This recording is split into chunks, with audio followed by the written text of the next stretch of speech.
First thing to note is that Britain has gained a lot from its EU membership, and that EU membership has allowed Britain to punch above its weight in international affairs.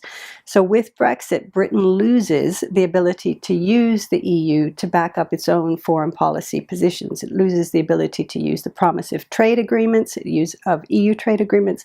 It loses the ability to use EU aid, to use EU civilian and military missions, to use the promise of EU enlargement, to influence third countries in ways that are in line with British foreign policy instruments.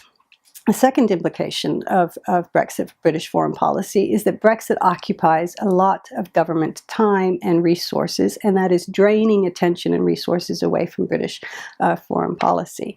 A third implication is that it will have an impact on British soft power, so sort of the ability of Britain to influence others in ways that it doesn't need to have resources. It can just sort of, people want to follow Britain. And Britain's allies and friends have been dismayed by the Brexit vote, and that's having an impact on its soft power.